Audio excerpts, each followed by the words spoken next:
మరికొంత సమయం దేవుని వాక్యాన్ని మనం చదివి ధ్యానం చేసుకుందాం. పరిశుద్ధ గ్రంథంలో కీర్తనల పుస్తకం దైవజనుడైన మోసే చేసిన 90వ ప్రార్థనా కీర్తన 12వ వచనాన్ని మనం చదువుకుందాం. మాకు జ్ఞాన హృదయము కలుగునట్లుగా చేయము, మా దినములు లెక్కించుటకు మాకు నేర్పు. చాలు. సంఘమంతా కలిపి ఈ లేఖన భాగాన్ని చదువుదాం. మాకు జ్ఞాన హృదయము కలుగునట్లుగా చేయము, మా దినములు లెక్కించుటకు మాకు నేర్పు. చదువుబడిన దేవుని వాక్యములో దేవుని సేవకుడు, సాత్వికుడుగా పిలువబడిన దైవజనుడు మోసే గారు ఒక ప్రార్థనా కీర్తన రాస్తూ మానవుని యొక్క జీవన విధానం అంతం ఎలా ఉంటుందో, అతని దినములు ఎలా ఉన్నాయో వివరిస్తూ రాసిన కీర్తన ఇది. మనిషి జీవితం నీటి మీద బుడగ లాంటిది అన్న సంగతి మనందరికీ తెలుసు. ఎంతకాలము ఈ భూమి మీద మనం బ్రతుకుతాము అంటే గ్యారెంటీ లేని జీవితం. గ్యారెంటీ ఉందా ఎవరికైనా? నేను ఇన్ని సంవత్సరాలు బ్రతుకుతాను అని చెప్పే వాళ్ళు ఎవరైనా ఉన్నారా? ఈ క్షణం వరకే మనము గ్యారెంటీ ఇవ్వగలము, కానీ మరుక్షణం మనకి గ్యారెంటీ లేదు. ఎప్పుడు ఎక్కడ మన ఆయుష్ రాలిపోతుందో మనకి తెలియదు. అందుకే ఈ కీర్తన అంతా మీరు చదువుకుంటూ వస్తే కొన్ని మాటలు పరిశుద్ధాత్మ దేవుడు మానవుని గురించి రాయించిన మాట. 10వ వచనం ఒకసారి చూస్తే, మా ఆయుష్ కాలము 70 సంవత్సరములు, అధిక బలమున్న ఎడల. అవును, ఈ లెక్క ప్రకారం మాకు 80 ఏళ్ళు ఉంటాయి అనుకుంటుంటారు. ఓ పాస్టర్ గారిని ఇంటర్వ్యూ చేశారంట. అయ్యా, మీరు మరి ఎన్ని సంవత్సరాలు బ్రతుకుతారు? ఒకవేళ యేసుక్రీస్తు ప్రభులు వారు వస్తే మీరు ఎలా సిద్ధపడతారు అంటే, ఆ పాస్టర్ గారు చెప్పారంట, నాది ఈరోజు చివరి రోజు అని నేను ప్రిపేర్ అవుతాను అన్నాడట. ఈరోజు నాది చివరి రోజు, ప్రతిరోజు నేను అలాగే ప్రిపేర్ అవుతాను. ఈరోజు నేను చివరి రోజు, ఈరోజు నాకు చివరి రోజు. ఒకవేళ రేపు ప్రభు కృపనిచ్చి రేపు ఇస్తే అది కూడా నాకు చివరి రోజుగానే నేను బ్రతుకుతాను. మనం కూడా దేవుని మందిరానికి నడుస్తున్నాం, ఇది నాకు చివరి ఆరాధన అన్నట్టుగా దేవుని మందిరానికి నడవాలి. నేను చివరి ఆరాధనలో పాలుపొంపులు పొందుతున్నాను చెప్పలేం. పరిస్థితులు చూస్తే మనిషి జీవితం మనుగడకు కూడా భారమయ్యేంత పరిస్థితుల్లో మనిషి బ్రతకాల్సి వస్తుంది. కారణం ఏంటి అంటే, ఒక్కటి మాత్రం నేను చెప్పగలను, మనిషి జ్ఞాన హృదయం లేనివాడే బ్రతుకుతున్నాడు. మానవునికి అన్నీ ఉన్నాయి కానీ జ్ఞానం లేదు. పంతాలు పట్టింపులకు పోయి నేటి సమాజాన్ని చూస్తున్నాం. ఇంచుమించు 10-15 రోజులు అవుతుంది యుద్ధం జరగబట్టి. వారి పంతాలకు అమాయకులు బలైపోతున్నారు, వారి పంతాలకు పసిబిడ్డలు బలైపోతున్నారు. ఎంతో ఆస్తి నష్టం కలుగుతుంది.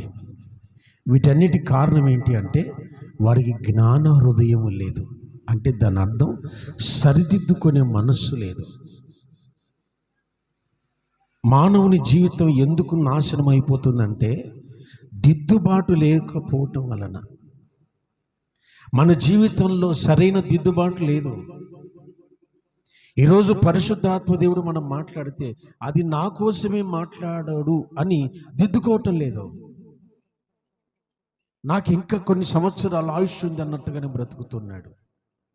బైబిల్ చెప్తుంది 103వ కీర్తన 15వ వచనంలో దావీదు భక్తుడు చెప్తున్న మాట చూడండి.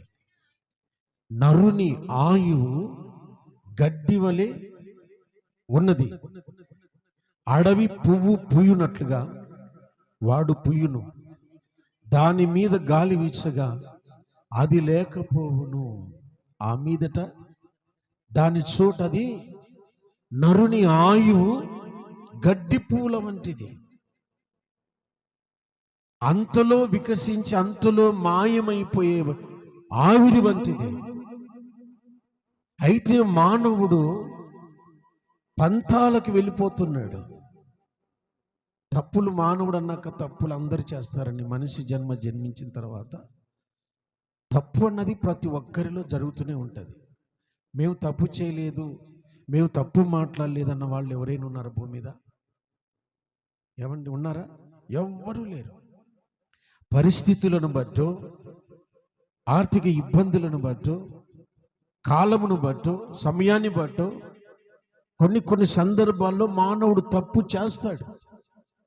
అయితే తప్పును కప్పి పెట్టుకోవటానికి ప్రయత్నం చేయకూడదు. చేసిన తప్పును సరిచేసుకోవటానికి కాదు, మరలా ఆ తప్పు చేయకుండా జాగ్రత్త పడాలి. అదే జ్ఞాన హృదయం. ఆమేన్. మోషే గారు చెప్తున్నాడు ఏమిటంటే, ఇంతవరకు మేము అజ్ఞానంగా బ్రతికాం, జ్ఞానం లేని వారుగా జీవిస్తున్నాం. మాకు తోచిందే జ్ఞానం అనుకున్నాం, మాకు తెలిసిందే జ్ఞానం అనుకున్నాం, మేము నడిచిన మార్గమే జ్ఞాన మార్గం అనుకున్నాం. కానీ నిజమైన జ్ఞాన హృదయం మాకు లేదని అర్థమవుతూ ఈ మాట రాస్తున్నాడు. వీటన్నిటి కారణం ఏంటి? యుద్ధం. యుద్ధాలు ఎందుకు జరుగుతున్నాయి? మేం గొప్ప అని చెప్పుకోవటానికి కాదు. అర్థమవుతుందా? జ్ఞాన హృదయం లేక జరుగుతున్నాయి. నిజంగా వారికి జ్ఞానం ఉంటే ఈ యుద్ధాల వల్ల మా దేశంలో పసిబిడ్డలు చనిపోతున్నారు కదా, ఎంతో ఆస్తి నష్టం జరుగుతుంది కదా. పాకిస్తాన్లో కర్ఫ్యూ విధించారు, 144 సెక్షన్. బయటికి రాకూడదు. ఎందుకు రాకూడదు? ఆ రోజు కరోనా టైంలో బయటికి రాకుండా ఎలాగ నిర్బంధించారో నేడు ఇలాగ జరుగుతుంది. ఎందుకంటే నిత్యావసర సరుకులు పెరిగిపోయాయి. ఎవరు ఉన్న దాంట్లోనే సర్దుకోపోవాల్సిందే. బయటికి వస్తే ఖర్చు అవుతుంది, అందుకే అందరూ లాక్డౌన్ చేసేసుకున్నారట. రేపు మన దేశానికి కూడా ఇలాంటి పరిస్థితి రాకపోలేదు. అందుకే దేవుని వాక్యం చెప్తుంది, జ్ఞాన హృదయం కలిగి బ్రతకండి. నీటి మీద బుడగ లాంటి ఆయుష్ అని కలిగి ఎరిగి బ్రతకండి. ఇది నాది చివరి రోజు, రేపు నాది కాదు అని తెలుసుకొని బ్రతకండి. దేవునికి స్తోత్రం కలుగును గాక. Praise the lord. హల్లెలూయా.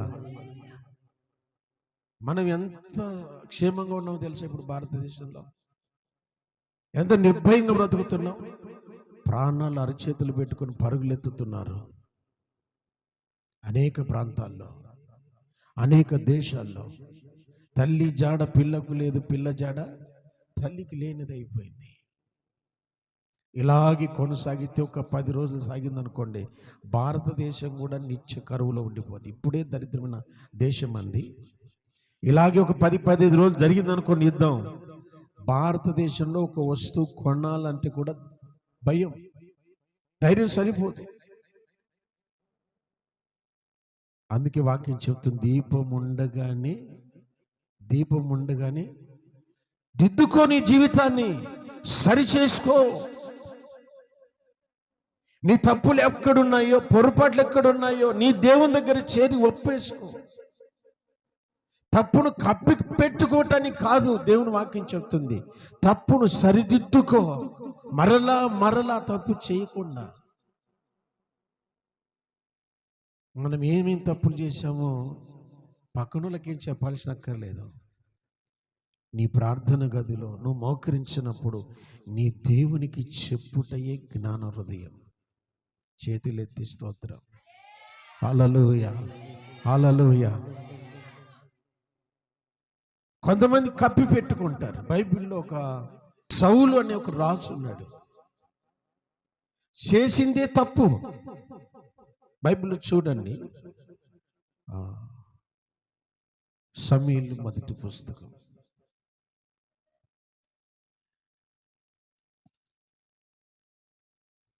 సమూయేలు గ్రంథం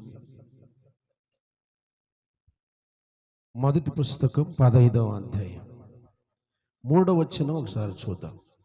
కాబట్టి నీవు పోయి కనికరింపక అమాలేకీయులను హతము చేయము, పురుషులనేమి, స్త్రీలనేమి, బాలురనేమి, పసిపిల్లలనేమి, ఎద్దులనేమి, గొర్రెలనేమి, ఒంటెలనేమి, గార్ధాబములనేమి అన్నిటిని హతము చేసి వారికి కలిగినదంతయు బొత్తిగా పాడు చేసి అమాలేకీయులను నిర్మూలం చేయమని చెప్పెను.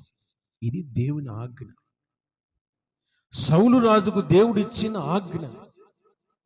బొత్తిగా నివారణ చేసే, ఏది మిగలకూడదు. నీ శరీరములో, నీ యొక్క శరీరములో శరీర క్రియలు ఏవి కూడా నీ మిగలకూడదు. ఇది దేవుని శాసనం. ఒక్కటి నీలో నిలిచిపోయినా అది మరలా మొలకెత్తుతుంది. కోపం నీలో అలాగే ఉందనుకోండి, ఒకరోజు మరలాది లేస్తుంది. మరల కోప ప్రభావం కనబడుతుంది. అందుకే బైబిల్ చెప్తుంది, అమాలేకీయులనందరినీ ఏది ఉండకూడదు, పశువుల జాడు కూడా కనపడకూడదని చెప్పాడు దేవుడు. అయితే ఈయన ఏం చేశాడో చూద్దాం. 11వ వచనం చూద్దామండి. సౌలు నన్ను అనుసరింపక వెనక తీసి నా ఆజ్ఞలను గైకొనకపోయిన గనక అతనిని రాజుగా నిర్ణయించినందుకు నేను పశ్చాత్తాపడుతున్నాను.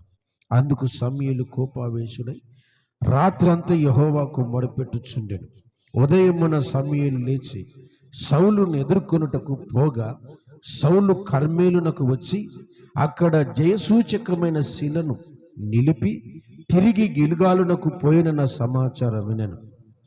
తర్వాత అతడు సౌలు నొద్దకు రాగా సౌలు, యెహోవా వలన నీకు ఆశీర్వాదం కలుగునుగాక, యెహోవా ఆజ్ఞను నేను నెరవేర్చి తిని.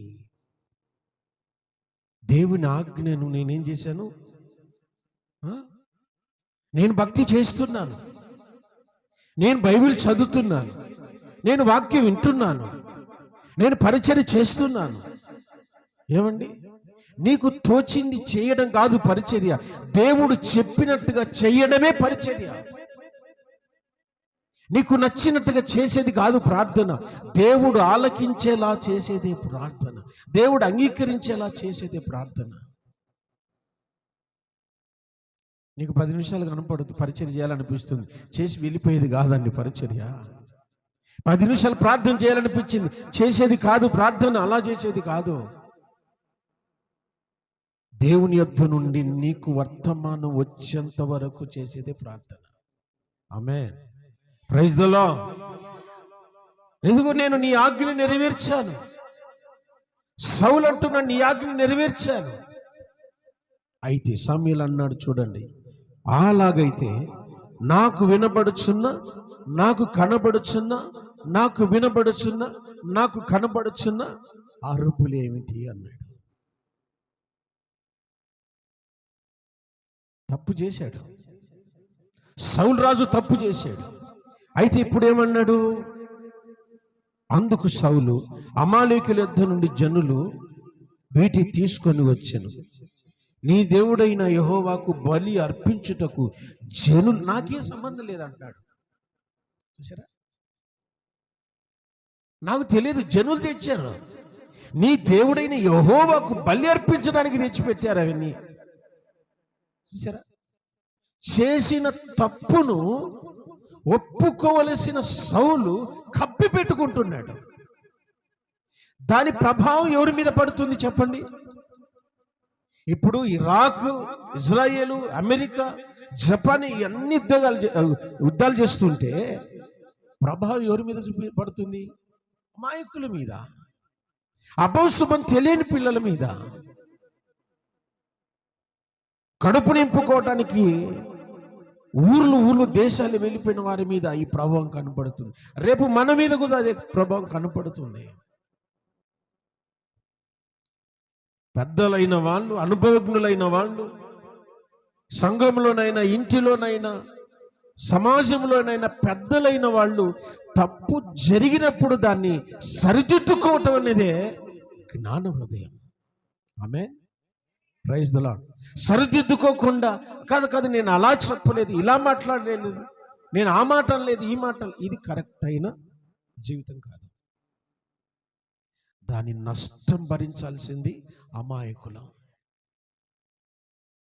వాటి ప్రభావము అమాయకుల పిల్లల మీద, ప్రజల మీద పడుతుంది. ఇప్పుడు సౌలు చేసిన పనికి నష్టపోయేది ఎవరు చెప్పండి? జనులే. నేటికి అమాలేకులతో నిత్యం యుద్ధం అన్నాడు దేవుడిక. నువ్వు చేసిన పనికి అమాలేకులకు నిత్యము నీకు పోరాటం ఉంటుందన్నాడు. ఎంత దారుణమో చూసారా? ఆయనేమో తప్పించుకొని వెళ్ళిపోయాడు భూమి మీద లేకుండా, కానీ నిత్యము ఇప్పటికి కూడా యుద్ధం జరుగుతుంది అమాలేకులతో. స్తోత్రం చెప్దామా? Praise the lord. హల్లెలూయా. మనం చేసిన పొరపాటే మనల్ని నిత్యము గాయం చేస్తూనే ఉంటది. మనం చేసిన తప్పే మన పిల్లల మీద ప్రభావం చూపిస్తూనే ఉంటుంది. మీరు ఆలోచించండి. సరిదిద్దుకుందామా, కప్పిపెట్టుకుందామా? చెప్పాలి. సరిదిద్దుకుంటేనే మన ఆత్మీయ జీవితం ఆశీర్వాదకరంగా మార్చబడుతుంది. ఆమేన్. అలాగ కాకుండా కప్పి పెట్టుకుంటే కుళ్ళిపోయేది మన జీవితాలే, నాశనమయ్యేది మన జీవితాలే. నేను మరలా చెబుతున్నా, తప్పులు అందరూ చేస్తారు. తెలిసి కొన్ని, తెలియక కొన్ని. తెలిసి చేసినా తెలియక చేసినా తప్పే, పాపము పాపమే. అయితే దాన్ని ఏం చేయాలి? మరలా ఆ తప్పు జరగకుండా జాగ్రత్త పడటమే జ్ఞాన హృదయము. ఆమేన్. జ్ఞాన హృదయము కలిగి బ్రతుకు. ఉన్నది 3 నాళ్ళు భూమి మీద, మనం జీవించేది 3 నాళ్ళే. ఈ 3 నాళ్ళు ఏదో సంతోషంగా ఆనందంగా ఉండాలి. ఈ 3 నాళ్ళలో చేసే పాపాలు ఎన్నో, తప్పులు ఎన్నో. రోజుకి 24 గంటలు అయితే ప్రార్థనా సమయం ఎన్ని గంటలు చెప్పండి? నో లెక్కే లేదు దానికి. 10 నిమిషాలను కూడా చెప్పలేని ధైర్యం. ఇదిగో 10 నిమిషాలు ప్రార్థన చేశాను అని చెప్పలేని కూడా ధైర్యం లేదు చెప్పడానికి కూడా. ఒక అరగంట ప్రార్థన చేశాను చెప్పడానికి ధైర్యం సరిపోలేదు. ఎంత పాపం చేస్తున్నాం కదా, ఎంత పాపం చేస్తున్నాం. ఆ యుద్ధాలు ఆగిపోవచ్చు, కానీ ఆత్మీయ యుద్ధం ఆగిపోయేది కాదు. ఆమేన్. యుద్ధం నిత్యం పోరాటమే. శరీరముతో ఆత్మ నిత్యం పోరాటం జరుగుతూనే ఉంటుంది. బైబిల్లో భక్తుడైన యోబు గారు, యోబు గ్రంథంలో 4వ అధ్యాయం అనుకుంటా, ఒకసారి చూడండి. యోబు గ్రంథం 4 అనుకుంటాను.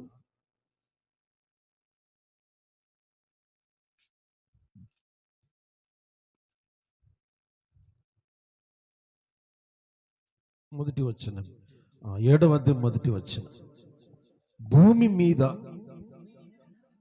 భూమి మీద నరుల కాలము ఏ కాలం చెప్పండి? రోజు ఇదే పని, ఇంకా విరామం లేదు. రోజు పని చేస్తూనే ఉండాలి, యుద్ధం చేస్తూనే ఉండాలి. యుద్ధం చేయకపోతే పూట గడవదు. రోజు పని జరుగుతూనే ఉండాలి. బ్రతకడానికి యుద్ధం చేస్తున్నాడు మానవుడు.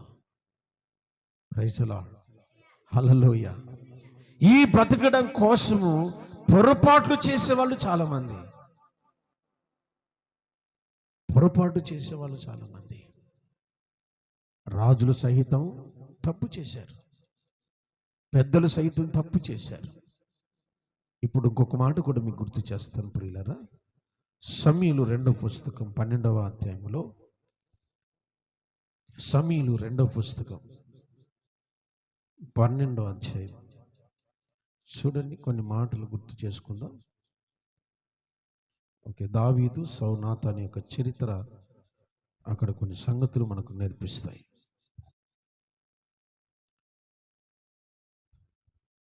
కావున యెహోవా నాతానును దావీదు నద్దకు పంపెను. అతడు వచ్చి దావీదుతో ఇట్లా, నేను ఒకానొక పట్టణమునందు ఇద్దరు మనుషులు ఉండిరి. ఒకడు ఐశ్వర్యవంతుడు, ఒకడు దరిద్రుడు. ఐశ్వర్యవంతునికి విస్తారమైన గొర్రెలను గొడ్లను కలిగి ఉండెను. అయితే ఆ దరిద్రునికి తాను కొనుక్కొనిన ఒక చిన్న ఆడు గొర్రె పిల్ల తప్ప ఏమీ లేకపోయాను. వాడు దానిని పెంచుకొని చుండగా అది వాని యొద్దను వాని బిడ్డల యొద్దను ఉండి పెరిగి వాని చేతి ముద్దలు తినుచు వాని గిన్నెలోనిది త్రాగుచు వాని కౌగిట పండుకొనుచు వానికి కుమార్తెల వలె ఉండెను. అట్లుండగా మార్గస్థుడొకడు ఐశ్వర్యవంతుని యొద్దకు వచ్చెను. అతడు తన యొద్దకు వచ్చిన మార్గస్థునికి ఆయత్తము చేయుటకు తన గొర్రెలలో గాని గొడ్లలో గాని దేనిని ముట్టనలక ఆ దరిద్రుని గొర్రె పిల్లను పట్టుకొని తన యొద్దకు వచ్చిన వానికి ఆయత్తము చేశాను. దావీదు మాట విని ఆ మనుషుని మీద బహుగా కోపగించుకొని, యెహోవా జీవముతోడు నిశ్చయముగా ఈ కార్యము చేసిన వాడు మరణపాత్రుడు, వాడి కనికరము లేక ఈ కార్యము చేసిన గనక ఆ గొర్రె పిల్లను ప్రతిగా వానికి 4 గొర్రెలు ఇయ్యవలెను. నాతాను దావీదును చూసి, ఆ మనుష్యుడవు నీవే, ఆ గొర్రె పిల్లను ఆశించిన మనుష్యుడవు నీవే. నీకు చాలా ఐశ్వర్యం ఉంది, చాలా గొర్రెలున్నాయి, గుడ్లున్నాయి. దరిద్రుడైనటువంటి వాని గొర్రెను ఆశించావు, బెస్తబరును కోరుకున్నావు.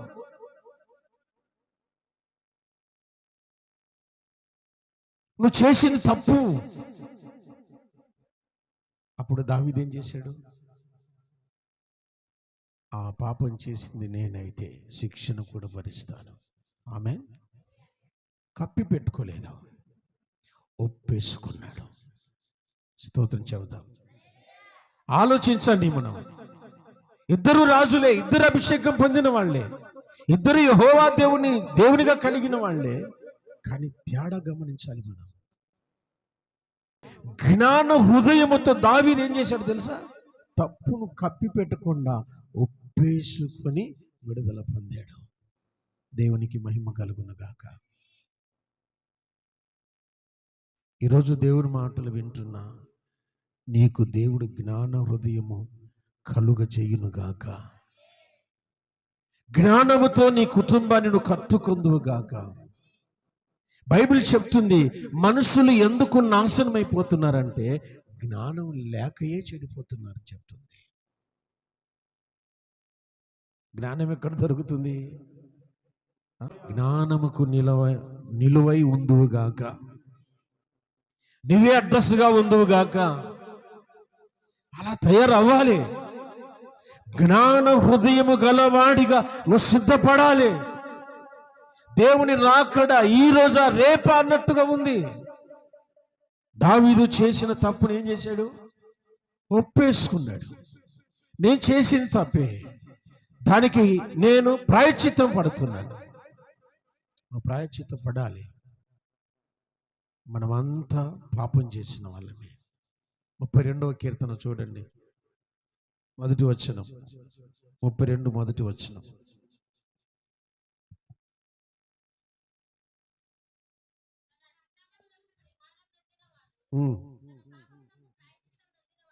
అవును, చూసారా? ఎవడు ధన్యుడవుతాడు?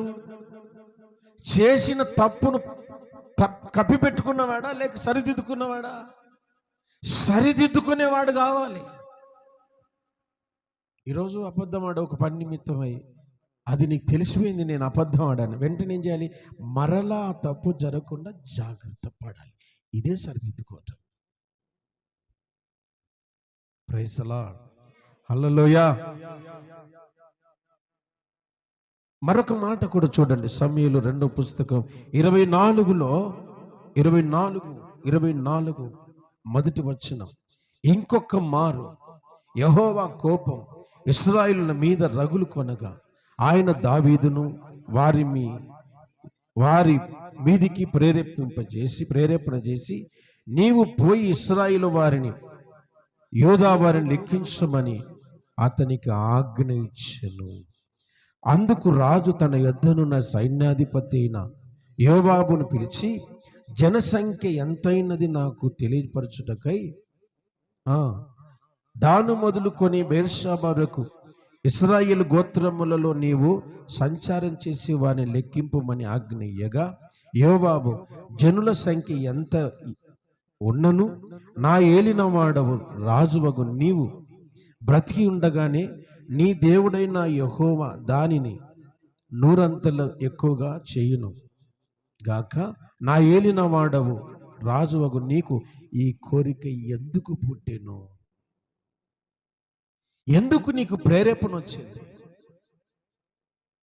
యోవాబు తన అల్లుడు దావీదు గారి అల్లుడు చెప్తున్నాడు, అయ్యా, నువ్వు జీవించినంత కాలం నీ జనుల సంఖ్య విస్తారం అవుతుంది, వారికి కావలసినవన్నీ సమకూరుస్తావు. ఎందుకు నువ్వు అనాలోచితంగా ఒక సైన్యాధిపతి రాజుకు సలహా ఇస్తున్నాడు, నువ్వు చేస్తున్నది తప్పు అని. ప్రైజ్ ది లార్డ్, హల్లెలూయా. ఒప్పేసుకుంటామండి మనం? మనకంటే చిన్నోళ్ళు నువ్వు చేస్తున్న తప్పు అన్నారు అనుకోండి, ఒప్పేసుకుంటావా? అస్సలు ఒప్పుకో. నీకేం తెలుసురా? నీకేం తెలుసు?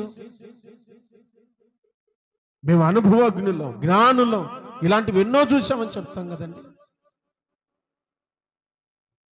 మనం ఆత్మీయ విషయం గురించి మాట్లాడుకుంటున్నాం. దావీదును గూర్చి యోవాబు అంటాడు, ఎందుకు పుట్టింది ఈ కోరిక నీకు? దీని వలన నష్టపోయేది ఎంతమంది, నష్టపోయేది ఎవరు, నువ్వు ఆలోచించవా? ఆ విషయంలో దావీదు రాజీ పడలేదు. లెక్కించారు. దాని ప్రభావం చూద్దాం, తిప్పి చూడండి.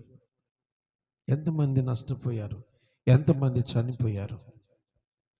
10వ వచనం, జనసంఖ్య చూచినందుకై దావీదు మనస్సు కొట్టుకొనగా అతడు, నేను చేసిన పని వలన గొప్ప పాపము కట్టుకొంటిని. నేను ఎంతో జ్ఞానం లేదా? జ్ఞానిగనా అవివేకం గనా?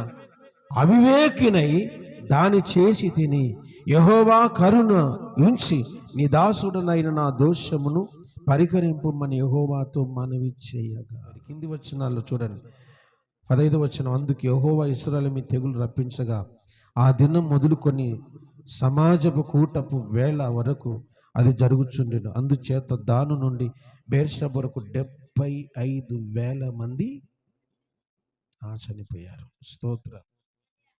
70,000 మంది చనిపోయారు. ఇది లెక్క పెట్టారు. 1,00,000 మంది యూదులు, ఎంతమంది? 5 లక్షల మంది ఉన్నారు. 70,000 మంది చనిపోయారు. ఎందుకు చనిపోయారు? ఎవరో చేసిన పాపం, ఎవరు చేసిన అజ్ఞానం వలన అమాయకులు నష్టపోతున్నారు. వెంటనే ఏం చేయాలి? ఇప్పుడు చెప్పాలి, సరిదిద్దుకోవాలి. ఒకవేళ నీకు కోపం అంటే యేసు నామములో అది ఇప్పుడే ఇక్కడే వదిలిపెట్టి వెళ్ళిపోదుగాక. ఆమేన్. ఇప్పుడే నీకు ద్వేషం ఉంటే అది ఇక్కడ రాలిపోవునుగాక. నీలో ఏముందో నువ్వే ఊచించాలి. దాన్ని ఇక్కడ వదిలేసి వెళ్ళిపోతే నువ్వు బాగుపడతావు. ఆమేన్. పాపపు కుండ అక్కడే వదిలిపెట్టింది సమరయేశ్వరి. ఊరంతా ఆమె అంటే నమ్మారు, ఊరంతా ఆమె రక్షించుకుంది. నీ కొండను నువ్వు వదిలిపెట్టకపోతే నీ మాట నీ ఇంట్లో వాళ్ళు ఎవ్వరు వినరు. ఊరు కాదు కదా, నీకు పుట్టిన బిడ్డలు కూడా నిన్ను నమ్మరు. గుర్తు చేస్తున్నా, 70,000 మంది చావుకు కారణం దావీదు. ఆ తర్వాత దావీదు చూడండి ఎలా పశ్చాత్తాపడ్డాడో చూడండి, ఎలా పశ్చాత్తాపడ్డాడో. 10వ వచనం, దావీదు జనులను నాశనం చేసిన దూతను కనుగొని యెహోవా ఇలాగు ప్రార్థించి, చిత్తగించుము, పాపము చేసిన వాడను నేనే, దుర్మార్గంగా ప్రవర్తించిన వాడను నేనే. గొర్రెల వంటి వీరేమి చేసిరి, నన్నును నా తండ్రి ఇంటి వారిని చేసిన పాపాన్ని బట్టి దావీదు ఏడుస్తున్నాడు. పాపం చేసింది నేను, నన్ను నా ఇంటి వారిని శిక్షించుము కానీ వీరు గొర్రెల వంటి వారిని క్షమించమని దావీదు ప్రార్థన చేస్తున్నాడు. దిద్దుకోవాలి. ఆమేన్. మనం తప్పు చేస్తాం, అయితే ఏం చేయాలి? ఇప్పుడు సరిదిద్దుకోవాలి. ఆమేన్. తప్పుడు మాటలు మాట్లాడతాం, అయితే ఇప్పుడు ఏం చేయాలి? సరిదిద్దుకోవాలి. తప్పుడు పనులు చేస్తాం, అయితే ఇప్పుడు ఏం చేయాలి? సరిదిద్దుకోవాలి. మరలా పాపం చేయకుండా సరిదిద్దుకోవాలి. యేసయ్యకు స్తోత్రం. Praise the lord. బైబిల్లో గమనిస్తే ఇదే సమూయేలు గ్రంథంలో ఒక్కసారి 2వ పుస్తకంలోనే 3వ అధ్యాయం అనుకుంటాను.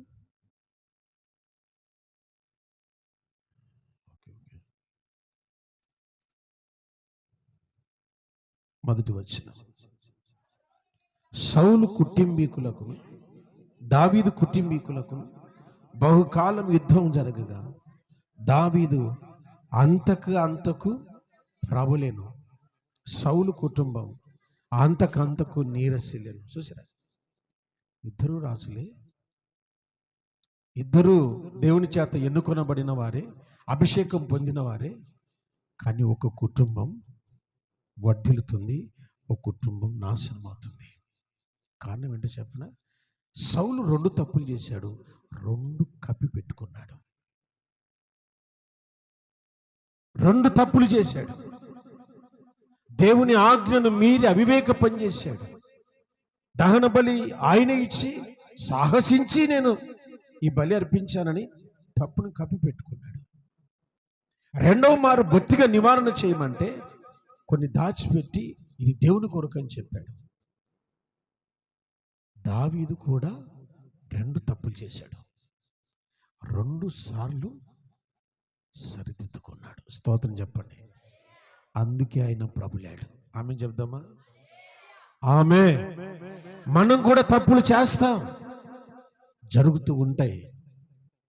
మానవులము గనక, బలహీనతలు ఉన్నాయి గనక కొన్ని సందర్భాల్లో, సందర్భం కాని సందర్భంలో తప్పులు చేయాల్సి వస్తుంది, తప్పులు మాట్లాడాల్సి వస్తుంది. అప్పుడు ఏం చేయాలి? సరిదిద్దుకోవాలి. ఆమేన్. ఇప్పుడు ఏం చేద్దామని చెప్పండి? జ్ఞాన హృదయముతో సరిదిద్దుకోవాలి. ఆమేన్. ఇదే జ్ఞాన హృదయం. సరిదిద్దుకోవటమే, సరి చేసుకోవటమే, బ్రతుకును సరి చేసుకోవటమే జ్ఞాన హృదయం. నువ్వు కప్పి పెట్టుకుంటావో సరి చేసుకుంటావో నీ ఇష్టం. సరి చేసుకున్నవాడు అంతకు ప్రబలిపోయాడు. తప్పును కప్పి పెట్టుకున్నవాడు అంతకు నీరసిల్లిపోయాడు. యుద్ధం జరుగుతూనే ఉంది. ప్రభులే వాళ్ళు ప్రభులారు, నీరసిల్లే వాళ్ళు నీరసిల్లుతున్నారు. ఏం చేద్దామంటారు ఈరోజు? చెప్పండి గట్టిగా. ఏం చేద్దామంటారు? నోరు తెరిచి చెప్పండి. ముత్యాలేం రాలవులేండి. ఏం చేద్దామంటారు?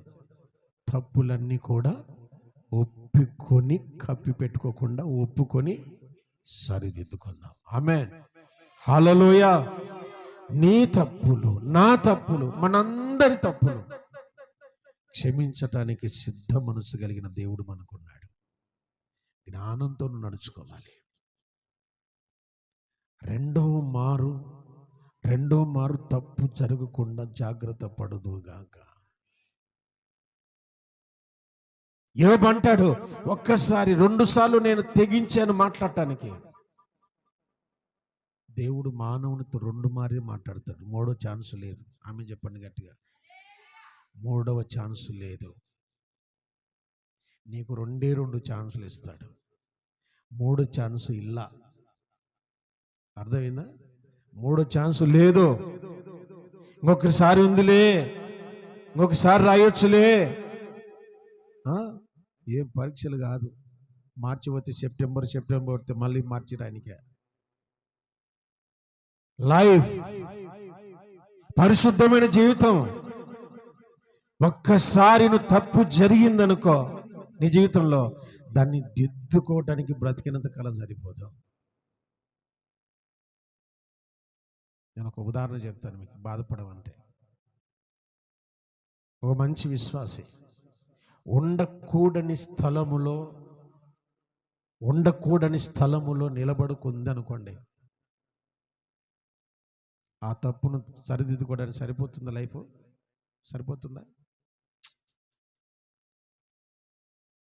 ఏం తప్పు చేయకపోతే అక్కడ ఎందుకు నిలబడింది?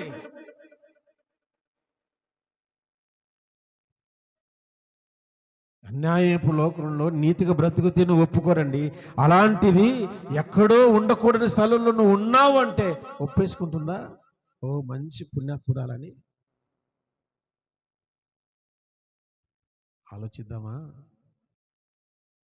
జ్ఞానముతో బైబిల్ చెబుతుంది, పేతురు రాసిన మొదటి పత్రికలో, జ్ఞానంతో కాపురం చేయండి అన్నాడు. ఎలా చేయాలంట చెప్పండి అందరూ గట్టిగా. ఎలా చేయాలి? కొట్లాటలతో కాదు కాపురం చేయాల్సిందే, పంతాలతో కాదు కాపురం చేయాల్సిందే, డబ్బుతో కాదు కాపురాలు చేయాల్సిందే. ఏం చేయాలి? కాపురం ఎలా చేయాలి చెప్పండి? ఎలా చేయాలి? కండిషన్లు పెట్టుకొని కాదు. నా డబ్బు నాదే, నీ డబ్బు నీదే, నా లెక్క నాదే, నా జీతం నాదే, నా కూలి నాదే, ఇలా కాదు సంసారం. అర్థమైందా? అడ్జస్ట్మెంట్ కావాలి ఫ్యామిలీలో. భర్తకు తోడుగా ఉండాలి, భార్య భర్తకు తోడుగా ఉండాలి, భర్త భార్యను ఆదరించాలి, సమాధాన పరుస్తుండాలి. ఇదే జ్ఞానం అంటే. దేవుడు మిమ్మల్ని దీవించును గాక. ఏమండి, ఈరోజు ఇక్కడ మోకరించిన నిలబడిన ఆ దేవుని వాక్యం వింటున్నాం. మనం తప్పు చేయలేదా? మనం తప్పు చేస్తే శిక్ష పడింది ఆయనకు. మనం పాపం చేసే శిక్ష భరించింది ఆయన. స్తోత్రం, హల్లెలూయా. మనందరి పాపాలు ఆయన మీద వేసుకున్నాడు. పాపము లేని ఆయన పాపముగా చేయబడ్డాడు, దోషము లేని ఆయన దోషిగా చేయబడ్డాడు.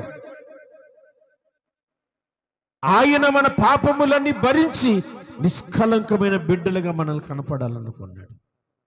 ఫైనల్గా ఒక మాట చెప్తాను, నీలో ఆయన రూపాన్ని చూసుకోవాలనుకున్నాడు. అందుకే జ్ఞాన హృదయం కలిగి ఉండాలి. ఆమేన్. యేసు ప్రభు భూమి మీద ఉన్నప్పుడు ఎంత జ్ఞానముగా మాట్లాడాడో, ఎంత జ్ఞానంగా ప్రవర్తించారో, అదే జ్ఞానం నీకును కలిగి ఉండాలని ఈరోజు దేవుని మాటలు మీతో మాట్లాడుతున్నా. అట్టి కృప పరిశుద్ధాత్మ దేవుడు మనందరికీ దయచేయును కాక. తల్లు వంచండి, ప్రార్థనలోకి భవించండి.